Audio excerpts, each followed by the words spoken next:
Tere tulemast vaatama Õhtulehe saadet nimega Väljast, kus võtame luubi alla eelmise nädala olulisemad maailmasündmused. Mina olen Teele Kaljuväe ja mina Nele Kullerkupp. Teele, nädal aega pole siin näinud, maailmas muudkui toimub ja nii tahaks teada, et millele sinu pilk kõige rohkem pidama jäi siis möödunud nädala sündmustest? Eelmise nädala veetsin mina Itaalias, mis on teatavasti ka siis paavsti kodumaa, küll mitte Roomas, vaid Milanos. Aga jututeemad on seal sellised, et ollakse väga uhked paavst Leo üle, kes lõpuks võttis julguse kokku kogu maailma nimel, võiks öelda, ja ütles Trumpile, et palun lõpeta see lollus Iraanis ära. Too many people are suffering in the world today. Too many innocent people are being killed. And I think someone has to stand up and say there's a better way to do this. No ma juhtusin ka seda uudist nägema, sellele silma peal hoidma ja tüli sai loomulikult alguse sellest, et paavst julges kritiseerida USA algatatud sõda Iraani vastu, öeldes, et tegemist pole õiglase sõjaga. Ma siinkohal tahaksin kohe ära klattida selle, et mina kui selline padu patsifist tahaks öelda, et sõna õiglane sõda on, ehk siis just bellum justum, on eetiline õiguslik raamistik, mis määratleb tingimused, mil sõjaline tegevus on moraalselt õigustatud.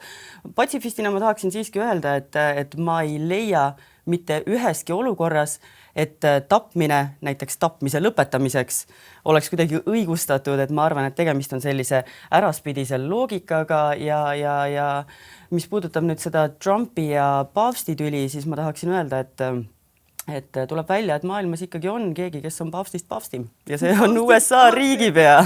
Ja naljakal kombel on ka tema ameeriklane, nii et selline ameeriklaste selline üleole suhtumine, et nendel on üldse moraalne eesõigus ja eetiline õigus selliseid arvamusi välja öelda, et ma ei tea, kas paavst oleks selliseid sõnu kasutanud, kui ta ei oleks olnud ameeriklane. No selles mõttes, et ma olen kindel, et see tüli ei ole veel läbi, sellepärast, et Trump, talle vist meeldib viha pidada, vähemalt kes talle varba peale on astunud, see varvas jääb valutama alatiseks, vähemal või rohkemal määral, aga Trumpile endale võib see anda muidugi tagasilöögi, sellepärast, et viimastel valimistel toetasid USA katoliiklased väikese enamusega Trumpi, valgete katoliiklaste toetus oli 62%, latiinad oma 41% ja nende valijate solvamine võib siis sügisestel kongressi valimistel talle vee peale tõmmata või vähemalt väikese tagasilöögi anda. Just, et nende valijate jaoks on paavst absoluutne õiguse mõistja ja kõige tähtsam Jumala käsilane maa peal ja sellega Trump tõenäoliselt tulistas endale jalga, et nii suure osa valijatest lihtsalt eemale tõukas. Kuigi Trumpi enda, ütleme siis möödunud nädala sotsiaalmeediat jälgides arvab tema, et ta on Jumala asemik maa peal, vaadates tema sotsiaalmeedia postitust, kus ta kujutleski ennast jumalana, hiljem ta ise küll õigustas, et ei, ta pidas ennast pigem arstiks, hoides seal kellelgi haigel sellise, ütleme, peaaegu et oreool pea kohal kätt laubal ja siis ümberringi olid kõik maailma, ütleme siis kurjad jõud. Well, it wasn't depiction, it was me. I did first it, and I thought it was me as a doctor. It's supposed to be me as a doctor, making people better. Et selles suhtes on aru saada, et ega Trump enda võimu või enda aupaistet väga kellegagi jagada ei soovi. Mulle kõige rohkem meeldis selle juures Iraani valitsuse PR-tiimi vastus, kui nad tegid sarnase pildikeelega pildi siis vastu, kus siis Trump visatakse läbi tule hoopis põrgu tulle. Et mulle väga meeldib, kuidas Iraan on võtnud sellise pooliroonilise tooni vastamaks nendele jaburustele, mis Ameerikast tulevad. Aga jah, seda võiks võib-olla paralleeli tõmmata sellele, et kui sa peol vaatad, et jube ilus pilt ja paned üles ja mõtled, et sa oledki maailma kunn ja linn on minu ja hommikul mõtled, et äkki ikka ei olnud õige pilt. Ei tulnud piisavaid laike ja keegi küsib, ja siis kustutad pildi kähku keegi küsib, et olid sa purjus või käisid sa peol või läks pikale ja siis saad aru, et poleks pidanud panema, et hommikune mõistus on ikka selgem kui õhtune vist. Täpselt nii. Aga minul on hoopis toredam uudis, vähemalt tore uudis meie põhjanaabrite jaoks. Nimelt arutatakse, et kavatsetakse kehtestada turismimaksu, mis tähendab seda, et edaspidi saavad kõik maailma õnnelikemaid inimesi vaatama minna ainult rahakotti kergitades siis. Väga tore, Soome siis tahab seda teha, mis siis Itaalia tegi 15 aastat tagasi ja turismimaks kui selline on ju väga meeldiv, kui seda kasutatakse õigetel eesmärkidel, et raha läheks õigesse kohta, mis tähendab seda, et linnad on ilusti korras hoitud. Kui see läheb mõne paha poliitiku taskusse, siis ta muidugi hea mõte ei ole, aga ma arvan, et Soomes korruptsiooniga nii hull ei ole, kui näiteks võib-olla mineviku Itaalias. Et Itaalias oli meie pere turismimaks 5 päeva vist 38 eurot terve pere peale ja mul ei olnud kordagi sellist tunnet, et ma ei tahaks seda maksta, et kui selle eest on ilusad fontäänid ja puhas tänav, siis jumala eest, et mul on väga hea meel Soomele, kui see Soomes ka läbi läheb. No ma siinkohal mainin ära, et ka Eestis on tegemist sellise aktuaalse teemaga, seda on arutatud, et erinevad omavalitsused võiksid seda kehtestada. Eriti aktuaalne on teema siis Väikesaarteel ja Kihnu ongi mõelnud käesolevast aastast turismimaksu kehtestada. Kas sul oleks Kihnu reisides kahju välismaalasena natukene raha anda, et neil oleksid teed korras ja loodus puhas? See, ma arvan, et oleneb nüüd ajastamisest, sellepärast, et need vähesed turistidki, kes meil siin käivad, siis võib neid meelitada fakt, et meil ei ole turismimaksu, isegi kui see on sümboolne, siis on see ikkagi psühholoogiline natukene ka. Samas need turistid, kes siin käivad, eeskätt kiidavad meie puhast loodust ja ma arvan, et sattumine Kihnu saarele oleks neile nagu paradiis. Just Kihnu, ma tean, et Hiiumaa, Kärdla trendib väga, meil on seal uhkemad spaad tulemas kui tõenäoliselt pärast Nublu selle aasta laulu saab ka Kesselaid väga populaarseks. Just täpselt. Ei, mul ei oleks kahju ja ma loodan, et soomlastel see õnnestub ja nende õnnelikkuse tase püsib sellisel tasemel edasi. Aga meie läheme siit edasi ja hakkame rääkima Brexitist. Võib ju mõelda, et miks 10 aastat pärast Suurbritannia rahvahääletust, aga kohe selgitame.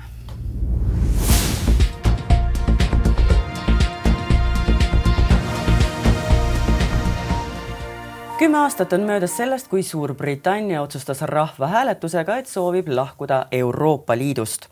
Brexit ehk Suurbritannia exit alliansist jõustus aastal 2020. Värskelt läbi viidud rahvaküsitlused aga näitavad, et enam kui pooled britid sooviksid taas Euroopa rüppe heita. Kas seesugune stsenaarium ka võimalikuks võiks saada ning milline bürokraatia sellega kaasneks, arutleme Eesti Euroopa Parlamendi saadiku Urmas Paediga. Tervist! Tervist!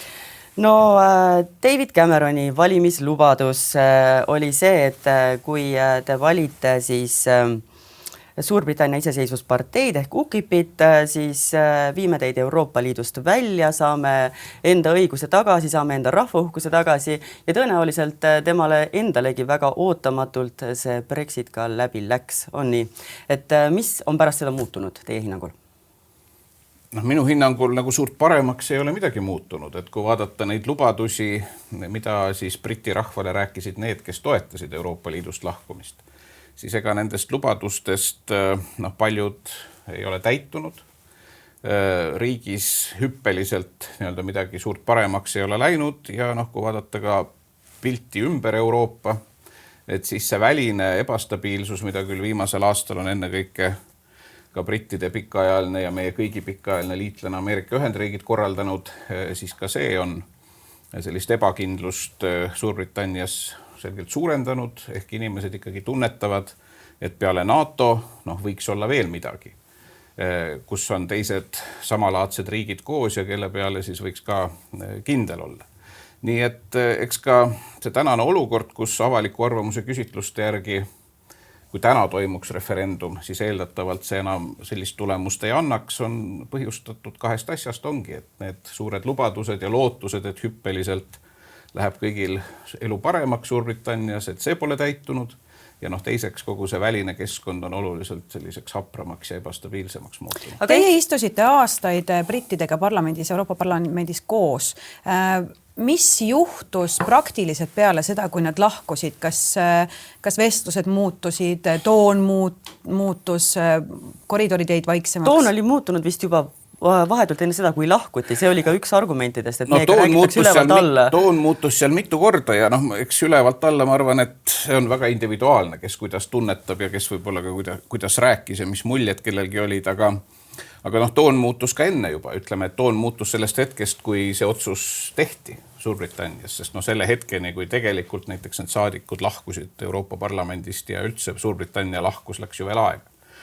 Aga mis muutus, ütleme, minu kui Eesti esindaja seisukohalt, mul oli nagu ka praktiliselt väga kahju, sest ikkagi suurem osa ka Briti saadikuid teatud mõttes nagu mõtles nagu meie.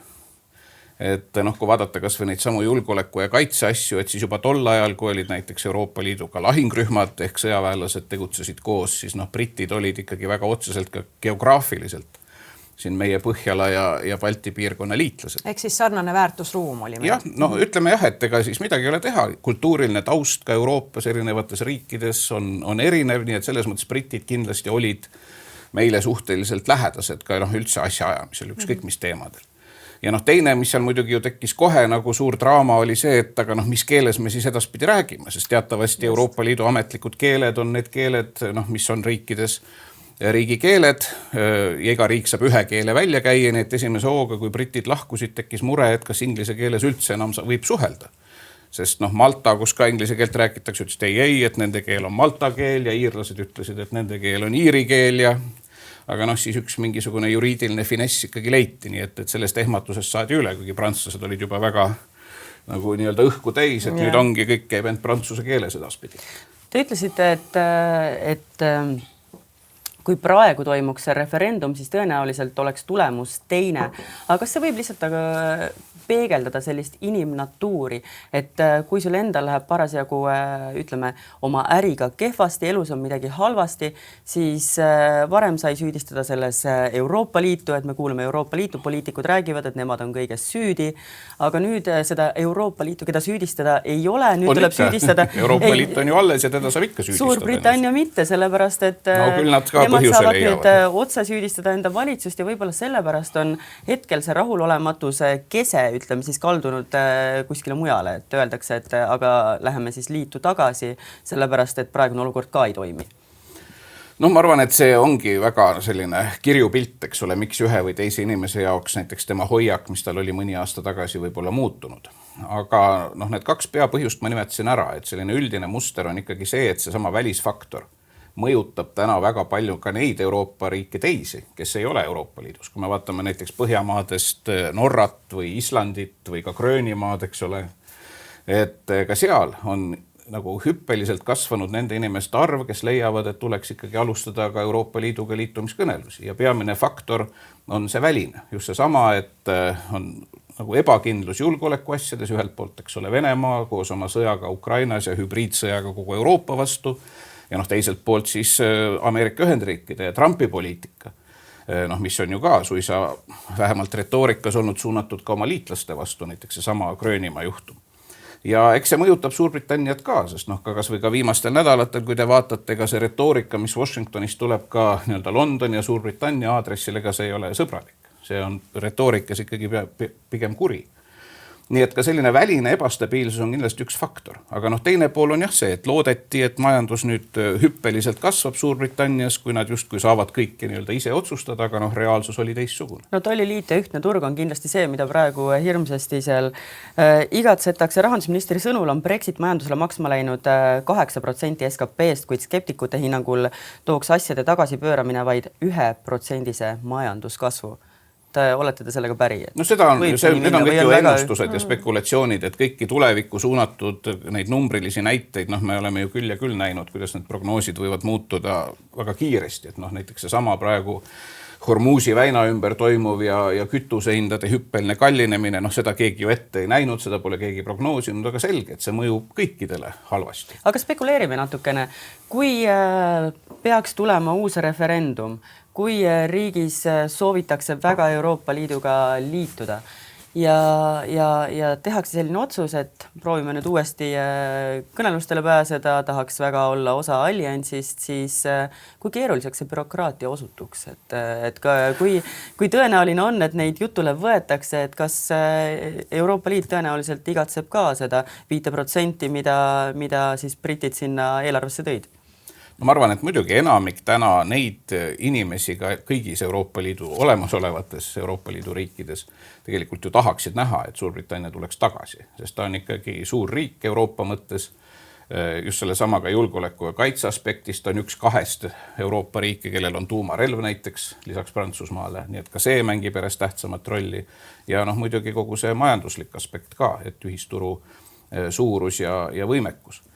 Aga protseduure pole keegi muutnud, mis tähendab seda, et kui nüüd Suurbritannia tõesti peaks tahtma tulla tagasi, siis ta peab alustama nullist, nii nagu ükskõik milline teine kandidaatriik. Kas see vähendab ka olemasolevate liitlasriikide sellist võimu nii-öelda, et näiteks, et vanad olijad võivad öelda, et nemad on nüüd uued ja korraks ära läinud jooksikud, et kas meie sõna on siis kuidagi kaalukam? Või et kas me saame neile enam loota, et kui nad sedasi, ütleme siis... Öeldakse partei jooksik, aga võib-olla kas siis öelda... Eks emotsionaalselt saab ju igasuguseid asju teha. Nagu me vaatame poliitiliselt või ka õiguslikult, eks ole, et siis kui ta peaks alustama uuesti liitumiskõnelusi ja need lõpevad edukalt ja ta saab ühel päeval jälle liikmeks, et siis ju ei ole vahet, liige on liige. Et täna muidugi Euroopa Liidul on suur küsimärk, et kuidas üldse minna edasi näiteks otsustamisprotsessidega, kus ju paljudes kriitilistes asjades on vaja konsensust. Kõik riigid peavad olema nõus, aga me oleme siin näinud viimastel aastatel, et see liiga hästi ei toimi, et sul piisab ühest Orbanist, eks ole, ja kõik seisab näiteks Venemaa või Ukraina teemadel. Et siin osad riigid ütlevad, et enne ei saakski justkui uusi riike vastu võtta, kui Euroopa Liit pole ise seesmiselt oma otsustusprotsesse muutnud selliseks, et üks riik ei saaks blokeerida nagu kõiki ja kõike. Aga jah, Suurbritannia selles mõttes pole erand, et kui ta tahab liituda, siis ta peab kõigepealt saama nõusoleku kõigilt liikmesriikidelt, et ta üldse saab kandidaatriigiks, hakkavad liitumiskõnelused, kus seal on 100 momenti sõna otseses mõttes, kus olemasolev ükskõik milline riik võib öelda stopp ja need liitumiskõnelused kukuvad kokku või jäävad pidama. Nii et selles mõttes see on täpselt samasugune keeruline protsess nagu ükskõik millisel teisel riigil, kes mida tahaks see meile Euroopasse eestlastele tähendab, kui nad peaksidki tagasi tulema? Me räägime siin vabaturu majandusest, aga näiteks praktilistel eluolukordades, et kas mis muutub lihtsamaks? Kõigepealt kõige praktilisem oleks muidugi kogu Euroopa jaoks see, et nüüd ja kohe võimalikult palju kõikvõimalikke lepinguid ja kokkuleppeid Suurbritanniaga teha, mitte oodata seda abstraktset aega, et võib-olla kunagi nad taas liituvad, eks ole. Et Suurbritanniat on täna ka Euroopa Liidul jätkuvalt väga vaja ja praktiline oleks Suurbritannia siduda muu Euroopaga nende lepingute kaudu maksimaalselt. Puht praktiliselt meenutame siis seda aega, kui Suurbritannia oli Euroopa Liidu liige. Siis ikkagi päris paljud Eesti noored inimesed käisid Briti ülikoolides. Veebipoodide saatmiskulud olid madalamad. Tollitariife ju ei olnud üldse, eks ole, ta oli ühisturu liige. Praegu, kui te Suurbritanniast kogemata tellite midagi posti teel, siis te kõigepealt peate tollimaksu maksma, eks ole. Et mis on ju tüütu, pluss ka rahaliselt ka ebameeldiv. Et seda kõik ei ole, sest ta oli ühisturu liige ja kui tulevikus jälle on, siis seda kõik ei ole, eks ole, reisimine. Täna, kui te reisite Suurbritanniasse, seal tuleb minu teada täita ennem internetis nii-öelda taotleda, nad küll ei viisaks seda ei nimeta, aga mis ta siis on? Ta on ikkagi tegelikult sisenemisluba, et ei ole niisama, et täna tuleb mõte, ostan lennupileti ja sõidan õhtul Londonisse, et ennem tuleb ikkagi bürokraatiaga. Ma just taotlesin seda sama luba jaanuarikuus, ma käisin viimati Londonis ja see loa saamine võttis aega äkki alla poole tunni. No läks hästi ja kõigil ei pruugi nii hästi minna, eks ole, kui te olete puhaste paberitega, siis teil läks hästi. Ma arvan, kui sa veel paar lauset siin ütled, võib-olla varsti enam nii lihtne. Et selles mõttes, et ikkagi, et see, et Suurbritannia ei ole täna Euroopa Liidu liige võrreldes sellega, kui ta oli, on ikkagi ka üksikisiku tasandil terve rida asju, mis on läinud ebamugavamaks. Näiteks ka töövõimalused, kui keegi tahab selles pildis ringi vaadata. Sellest ma just soovisingi rääkida, et olles ise Suurbritannias elanud mõnda aega, siis ma tean, et ütleme siis, kasutame väljendit kohalikele brittidele, põlisbrittidele, ikkagi see võõrtööjõud niimoodi vastukarva käis, eriti poolakad. See on sama nagu on Soomes siis eestlased, kes seal tööd otsivad, on Suurbritannias enamasti Poola tööjõudu sees.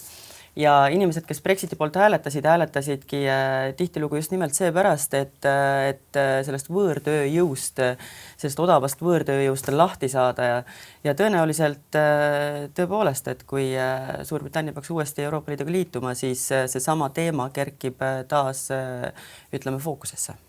No võib kerkida, kuigi mina olen ka näinud analüüse, kuidas kui tööturule sisenemine just nii-öelda endistele siis kaaslastele Euroopa Liidust ehk Ida-Euroopa riikidest muutus kas väga raskeks või võimatuks, siis ikkagi oli ju momente, kus oli terve rida just selliseid lihtsamaid ja odavamaid töid, kuhu polnudki võimalik tööjõudu enam leida, kuna neid samu poolakaid või leedulasi või ka eestlasi sinna tööjõuturule enam ligi ei lastud nii lihtsalt. Nii et see ei olnud selles mõttes ka mustvalge, eks ole, et sa istud kuskil mugavalt, sa kujutad ette, et sa saadad kõik ida-eurooplased koju ja elu läheb paremaks, aga tekkis hoopis see olukord, kus oli terve rida töökohti, mida ei õnnestunud siis enam täita.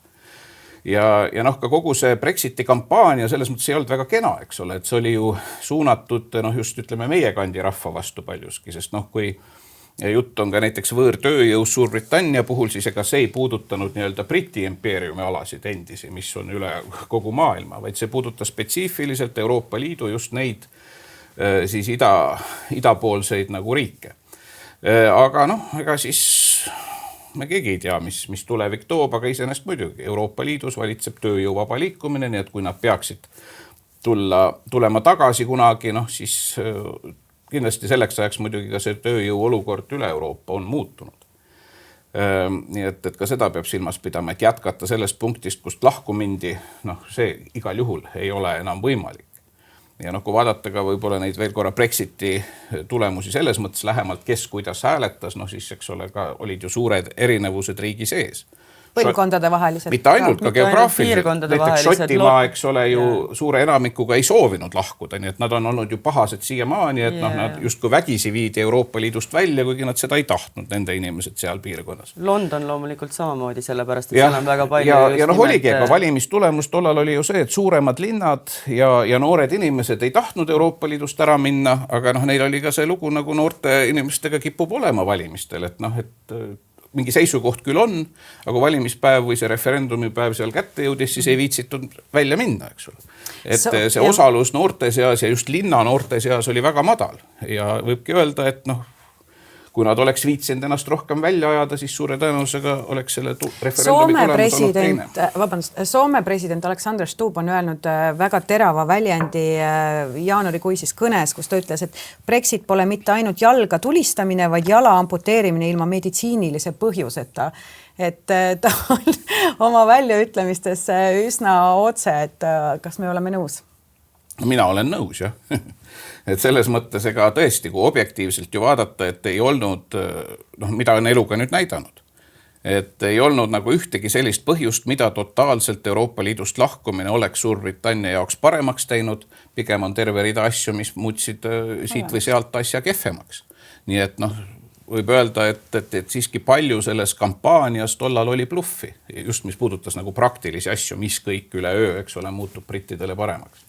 Nii et noh, tagantjärgi on alati hulga lihtsam igasuguseid amputeerimisdiagnoose panna, eks ole, aga noh, antud juhul see kahjuks klapib. Te olete poliitikas väga kaua figureerinud ja mul oleks hoopis teisest ooperist küsimus, et kuna me saate esimeses pooles rääkisime just Donald Trumpi ja paavsti vahelisest tülist ja sellistest poliitika ja emotsioonide segunemisest, siis kui palju tegelikult poliitikat emotsioonid mõjutavad? Et selles mõttes, et ma kujutan ette, et see solvumine Suurbritannia ja Euroopa Liidu vahel on kahepoolne. Seal said vastu näppe mõlemad pooled päris kindlasti, et kas see võib mingil määral takistuseks tulla? No emotsioonid mängivad poliitikas väga tähtsat rolli. Ega siis kõige olulisem teatud mõttes poliitika kujundamise instrument näiteks on need samad valimised ja kas või ka see sama referendum. Et kes teab, mis emotsiooniga seal ühte või teist hääletusotsust tehti, aga noh, tulemus on väga põhimõtteline, et noh, valimistega on samamoodi. Aga noh, mis puudutab riikide vahelisi suhteid ja emotsioone seal, siis noh, neid kindlasti on mõnevõrra vähem, kui on võib-olla sellisel üksikisiku või ühiskonna tasandil, aga nad on ka olemas. Et noh, ka selle sama Brexiti puhul ma arvan, et ei saa üleüldiselt öelda, et nüüd kogu Euroopa on, ma ei tea, tohutult solvunud või pettunud. Et eks ka seal sees oli neid tundeid ja siiamaani on erinevaid, et noh, näiteks kus võib-olla need emotsioonid olid kõige ägedamad, olid nende pikaajalised nii-öelda naabrid ja kui ajaloos vaadata, siis alati mitte sõbralikud naabrid prantslased. Et ka kõik need näiteks kõnelused, mis nüüd brittidega on olnud erinevate lepingute osas, et siis Euroopa Liidu ja Suurbritannia vahel, et seal ikkagi pidevalt näiteks Prantsusmaa poolt tuleb kõikvõimalikke ka krutskiga ettepanekuid. et noh, et seal mulle tundub, et ka see emotsionaalne laetus on näiteks suurem kui võib-olla mingi muu riigiga, et noh, näiteks ka seesama immigratsiooni temaatika, mis ju ka Brexitil väga olulist rolli mängis, ega see pole kuhugi kadunud. Seesama, kus Suurbritannia, eks ole, on pahane, et Prantsusmaalt tulevad siis üle mere ikkagi immigrandid, et miks Prantsusmaa ise nendega ei tegele, miks ta laseb neil liikuda edasi Suurbritanniasse. Nii et noh, näiteks see pingeallikas on jätkuvalt täiesti olemas. Aga lõpetuseks ma sooviksin ikkagi küsida, et ma tean, et ennustamine on tänamatu tegevus, aga mis te arvate, kas see stsenaarium on midagi sellist, mida me tulevikus näha võime, et neid liitumiskõnelusi hakatakse ühel hetkel siiski taas pidama? Ma ei ole väga optimistlik, et britid hoolimata sellest, mis nende avalik arvamus ütleb, aga et nad ka tegelikult tulevad siin nähtavas tulevikus selle otsuse juurde, et taotlevad uuesti kandidaatriigi staatust Euroopa Liidust. Et kui vaadata lihtsalt briti poliitilist kultuuri ja ajaloolist ka poliitilist traditsiooni, siis ma arvan, et siin ikkagi läheb põlvkond või paar. No selline sikerdamine ilmselt enne kui selle juurde tullakse tagasi, jah. Selline sikerdamine ilmselt kahjustas ka nende enda tõsiselt võetavust. No ma ütlengi, et seal on nagu ütleme see pikaajalise poliitilise kultuuriga riik, eks ole, et seal käivad asjad võib-olla mõnevõrra teistmoodi, kui oleme meie näiteks siin harjunud. Et seetõttu ma jah, no ei võta ei lahjat ega kangemat mürki, aga ma siiski pigem täna arvan, et me ei näe seda lähiajal, et britid tuleksid tagasi taotlema liikmelisust. Pigem ma arvan, et see mõistlik mõlemale poolele ja realistlik on see, et kõikvõimalike kahepoolsete siis Euroopa Liidu ja Suurbritannia vaheliste lepetega üritatakse seda suhet tihendada nii palju kui saab, sest noh, see lihtsalt on praktiline ja mõistlik. Urmas Paet, me täname teid selle kommentaari eest. Kena päeva.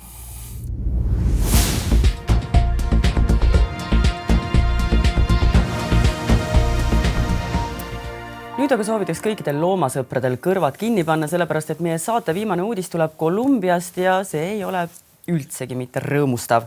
Pärast ümberpaigutamise ja steriliseerimise katsete ebaõnnestumist plaanitakse Kolumbias hukata vähemalt 80 sealsest 169 kurikuulsa narkobaroni Pablo Escobari poolt riiki toodud jõehobust, kes on saanud endale nimetuse kokaiini jõehobud. Loomakaitsjate sõnul on see kergema vastupanu teed minemine, keskkonnaministri sõnul pole nad aga enam võimelised loomi ohjama. Inimasutusele liiga lähedal, kalameestele tüliks. Teele, ma saatsin sulle selle uudise, tõepoolest väga kurb uudis, aga räägime natukene siis ajaloost ka, et Escobar tõi 1981. aastal ebaseaduslikult oma valdustesse 4 jõehobu. Pärast tema kinnipüüdmist ja surma 1993. aastal pääsesid loomad põgenema ja hakkasid looduses paljunema, kust neid said kohalikele liikidele väga ohtlikud invasiivsed kiskjad. Loomade suur suurus muudab ka jõesüsteeme ja saastab vett jäätmetega, vähendades selle hapnikku ja koormates seda toitainetega, et see võib tappa kalu ja taimi ning mõjutada kogukondi, mis sõltuvad just nimelt nendest veeteedest. Et me teame, et jõehobud on tegelikult ühed sellised surmavamad kiskjad, et see nii armsad, kui nad ka ei ole, et tõepoolest tegemist on ohtliku liigiga, aga mul ikkagi tekkis seda uudist lugedes, olgu öeldud, olen väga suur loomasõber, tekkis selline lootusetuse tunne, et kõik, mida inimene oma käega puudutab, on hukule määratud. Minul tekkis pähe 2 sõna, ebaseaduslik immigratsioon.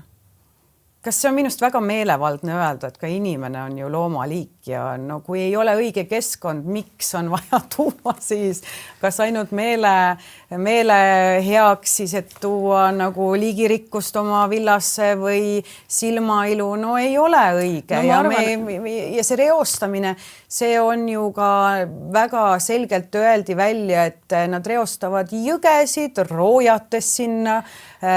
Ma ei kasutaks sõna, et nad reostavad, see on see inimese käsitlus asjas, tegelikult loomad elavad loomaelu, keskkond on neile väga sobilik, seetõttu nad paljunevadki, et praegused sellised spekulatsioonid on, et kui osasid loomi seal ei hukata, siis aastaks 2030 on neid isendeid seal juba 500 ja tõepoolest, et nad inimestele on seal väga lähedal, ohtlikke kokkupõrkeid on olnud, surmavaid mitte seni teadaolevalt. aga äkki seleta mulle, ma täpselt ei saanud aru.